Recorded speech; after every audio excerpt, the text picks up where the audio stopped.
The surface of this land is covered with a white substance that is rapidly becoming a major headache to many a prairie farmer. In places it can be seen quite clearly. In other areas it's hidden. Only its effects are visible. Twisted, withered plants. Barren, lifeless soil. This white substance is salt, mostly sodium and magnesium sulfates. What it threatens is our farmland.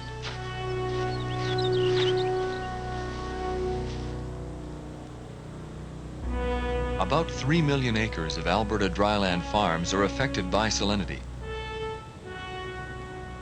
And because of the way this land is being used, more and more salts are surfacing from below.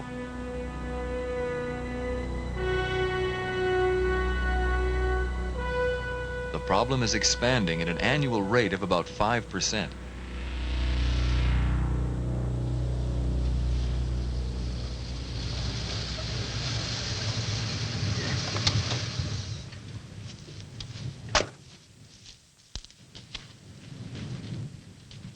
The salts are tainting even the best producing soils, leaving those who farm them mystified by their presence and uncertain about how to get rid of them.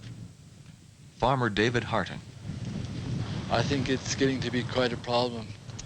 We bought this particular quarter in 1977, and it didn't look anywhere near as bad as it does now. I think it's the last 3 or 4 years have really made a major change in it. There was about 4 acres in here that I was farming up to about 5 years ago, and it would grow, it would germinate, and it would come up and get about 3 inches high, and it would burn off. The salts in our soils originate as byproducts of the chemical processes involved in the formation of soil. Small quantities of salts are in fact necessary for plant growth. They are a problem only when they seep out and become concentrated. The salts inhibit the uptake of moisture by the plant. In effect, they cause the vegetation in the seep area to die of thirst. They are toxic as well.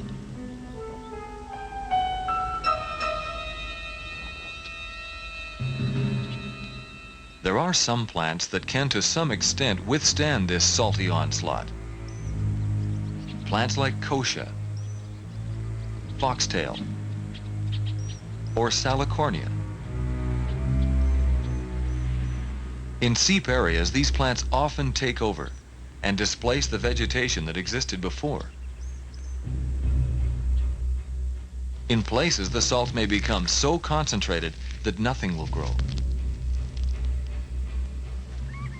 This once usable farmland is now wasteland, and the surface an inaccessible quagmire.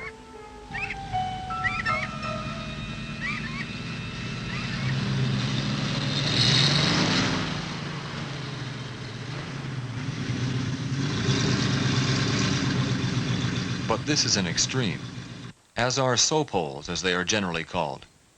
These are produced by artesian springs that create a well of mud, often several meters deep. They can be very dangerous and are associated with salinity problems.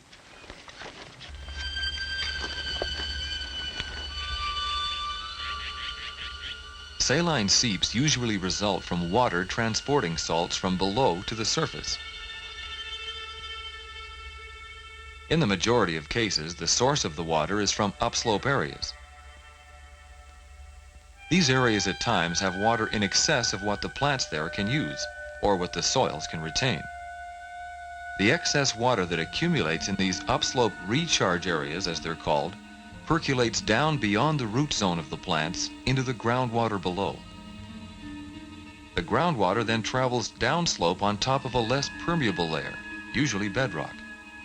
This results in rising water tables in the low-lying areas, which are referred to as discharge areas. Like a wick, capillary action causes the water to be drawn to the surface where it evaporates, leaving the salts behind.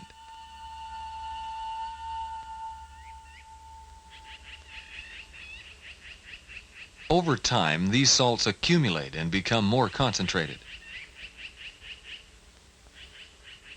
All the upslope areas near a saline seep are regarded as recharge areas. However, some of these upslope locations are worse than others. These add the lion's share of the water to water tables and ultimately to the seep below. They are referred to as dominant recharge areas, the main sources of trouble.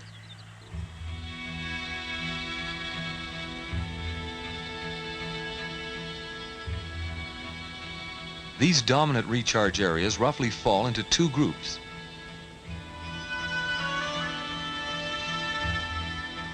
Those that accumulate water, such as beside fence lines or shelter belts, or in depressions like ponds, borrow pits, or drainage courses.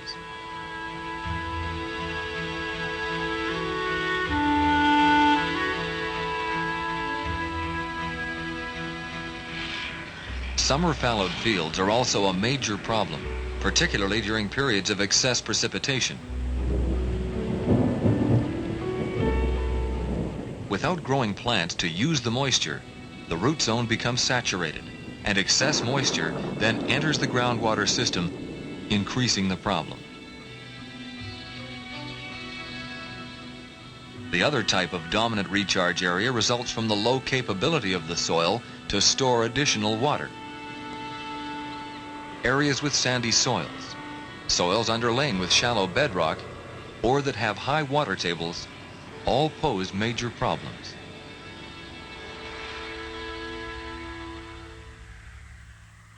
It is in these areas, the dominant recharge areas, where anyone with a soil salinity problem should first concentrate their efforts to control the encroaching salts. Here, seepage can be minimized with the least expenditure of time and money, and with the maximum of results.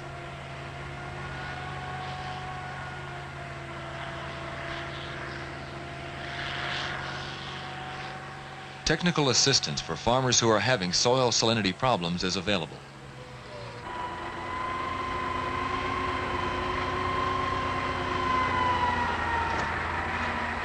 The purpose of these soil and groundwater investigations is to locate the dominant recharge areas, and then, using this information, recommend ways of controlling the problem. For the depth of the water table pipe is installed to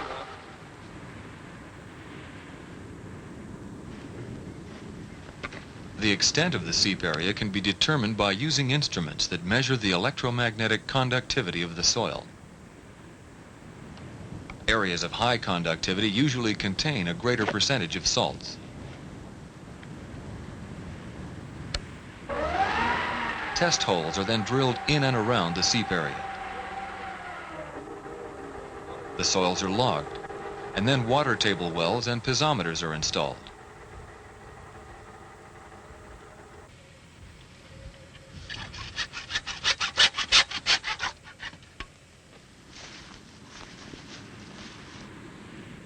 These instruments make it possible to monitor the levels of water tables and hydraulic pressure.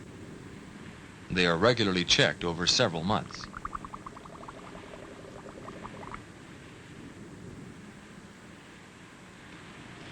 What we are really trying to find in our investigation is where the water gets into the ground, where the recharge area is.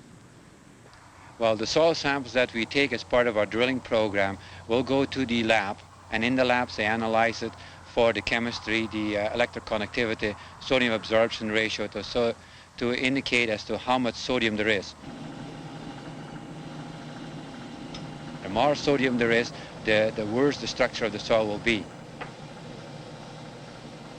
At the same time, the more salt there is, the harder it will be for the plant to sort of establish itself in that particular area.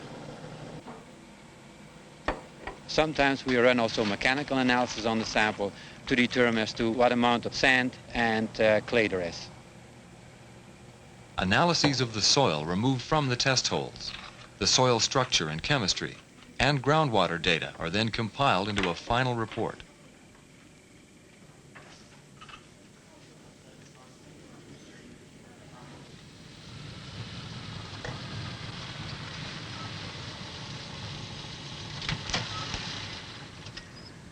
Ron Svein's farm is located near Barrens in southern Alberta.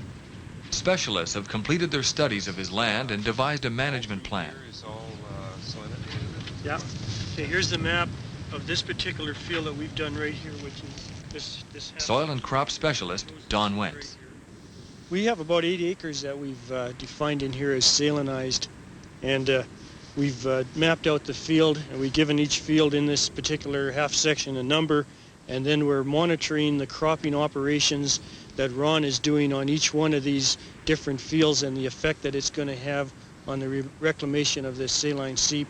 And as well as that, we got the computer that'll give us the costs, so we'll know the time involved and the costs involved in this reclamation of these different saline areas. We're hoping to look at some rotations as well as just the reclamation. We're hoping to give him an economic rotation that will give him the best return per acre.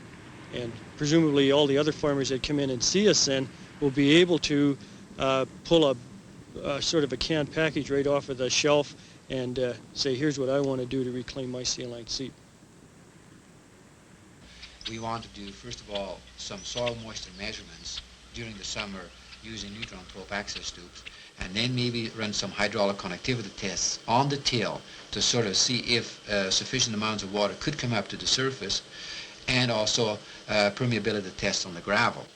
We want to determine the exact location of this particular fault so that maybe we can determine as to why the saline seep occurred there and not over here somewhere on the hillside, where normally a person would have expected it, you know, if the fault had a major influence on the location of the saline seep. And so I wouldn't be surprised if maybe they will come back. It takes about half a year before we can monitor the soil, analyze all the data, and get back to the farmer with a recommendation. Normally, most of the investigations are carried out in the fall, and by spring the farmer will have a recommendation as to what he should be doing with the recharge area, what crops he should be planting, and on how many acres. This is the comparison between your fall-seeded crop and your spring-seeded durum wheat crop.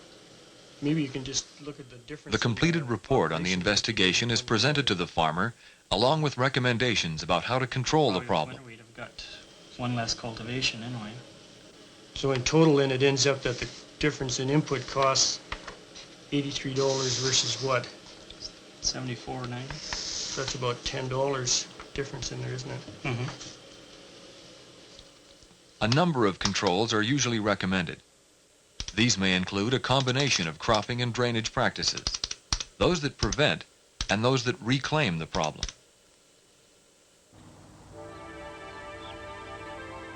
As the words describe, preventive controls are designed to prevent the accumulation of water in the recharge areas.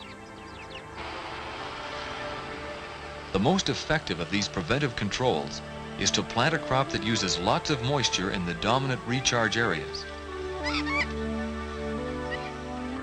The idea behind this control technique is to use up the moisture in the upslope areas before it percolates down past the root zone and into the groundwater. Alfalfa is ideal for this purpose. Its long root system can reach a depth of 6 meters, and it has the added advantage of beginning to grow earlier in the spring and continuing to grow later in the fall. Its period of moisture use is therefore much longer than most crops. In the rest of the recharge areas, some form of continuous or flex cropping is recommended. We have 450 acres, well, as of about 5 years ago, that wouldn't produce, well, in varying grades from nothing to something. Through continuous cropping and using alfalfa in recharge areas, we've cut the acreage down to probably 100 acres. It's severely affected now.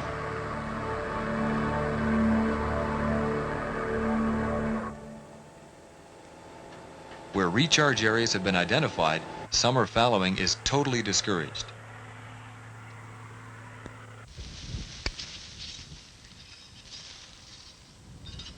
Of course, recropping would only be done if soil moisture levels are adequate. For example, if there is more than 10 centimeters of water available.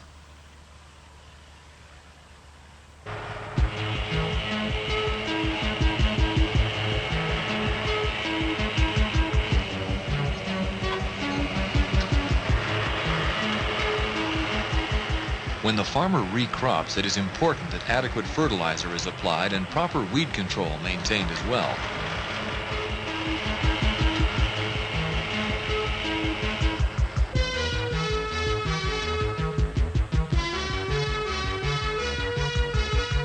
New crops are now available which can be used in crop rotations. Some of these alternate crops, such as safflower, are deep-rooted. These are gaining more and more attention because they are cash crops. What we're trying to do here is look at the rooting depth of the safflower as compared to some of the cereal crops that we commonly grow in southern Alberta. Word has it out of Montana that safflower is quite a deep-rooted annual crop as compared to the cereals. And for that reason, it would be quite useful in dryland salinity and kind of taking some of that moisture out of the recharge zone so that we don't have the same kind of problems as we do in the discharge area. Now, some farmers, when we find the recharge area, don't want to grow alfalfa.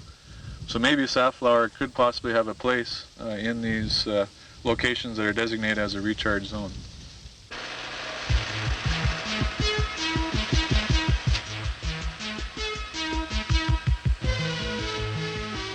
In addition to vegetative controls, water that has accumulated in upland ponds and sloughs should be drained. This can be done using shallow ditches.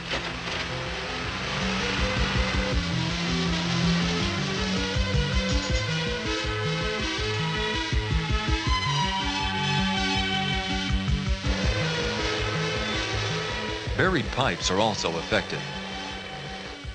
These long plastic pipes can either be laid in the bottom of a trench and then covered, or plowed below the surface. A laser beam, striking a receiver on the back of the installation equipment, guarantees that the subsurface tiles are placed at a constant depth and gradient, so that the system drains properly. The hydraulic system on the back of the equipment automatically adjusts to the emitted beam of light. The pipes are perforated with small holes that allow water to seep in. A sleeve made of a synthetic material is sometimes used in silty soils to prevent the pipe from plugging. The system consolidates the water into a central pond or dugout, or else drains it to a nearby creek or river.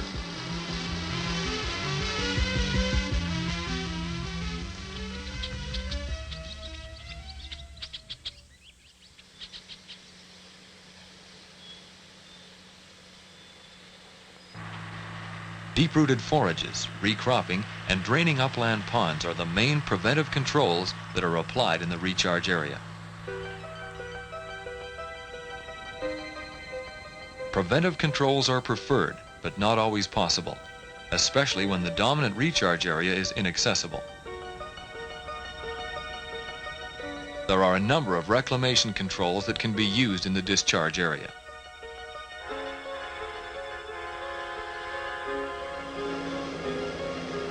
The most effective is subsurface drainage of the seep area.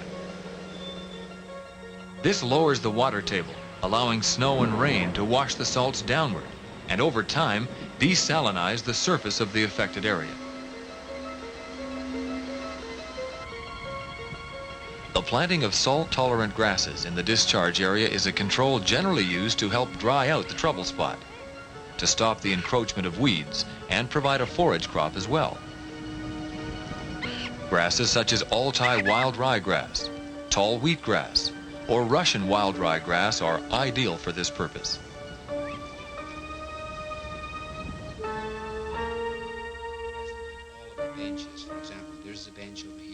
The recommendations made after the investigation is completed may involve a number of the controls mentioned. It's then up to the farmer to understand their purpose and how they can best be implemented. To improve understanding of the causes of saline seeps and what to do about them, a number of farmer associations have been formed across the prairies. One of them is the Dryland Salinity Control Association. It was formed in response to the growing concern about salinity problems in dryland areas. Well, even as dry as it's been this year, Bill, there's a real good seed set in these plants. Okay, A Associations like the one Bill Norris represents provide an invaluable service to the farming community.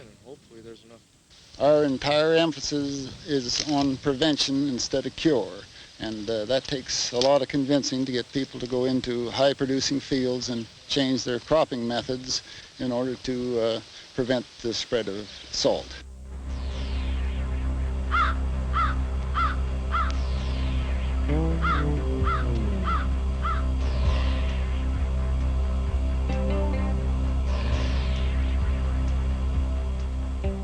At the heart of the soil salinity problem is water. Understanding where it comes from and why it creates saline seeps are the first steps in coming to grips with this growing nuisance.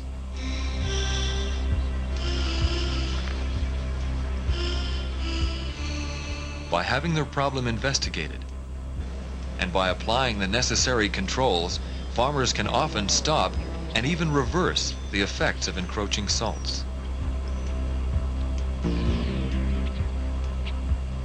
It's type of thing you've got to look after for a future generation. You know, hopefully my son will have a place to farm, but if we don't work with it, he's only going to have the half the acres I got now because it's going to go bad and it won't produce.